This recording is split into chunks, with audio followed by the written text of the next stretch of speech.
ब्रह्ममुरारिसुरार्चितलिङ्गं निर्मलभासितशोभितलिङ्गम् जन्मजदुःखविनाशकलिङ्गं तत्प्रणमामि सदा शिवलिङ्गम्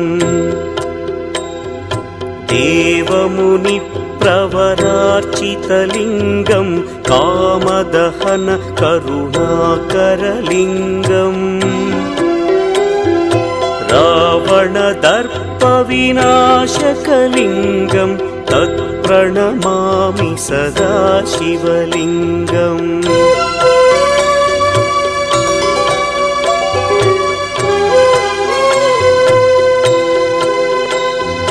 सर्वसुगन्धसुलेपितलिङ्गं बुद्धिविवर्धकलिङ्गम्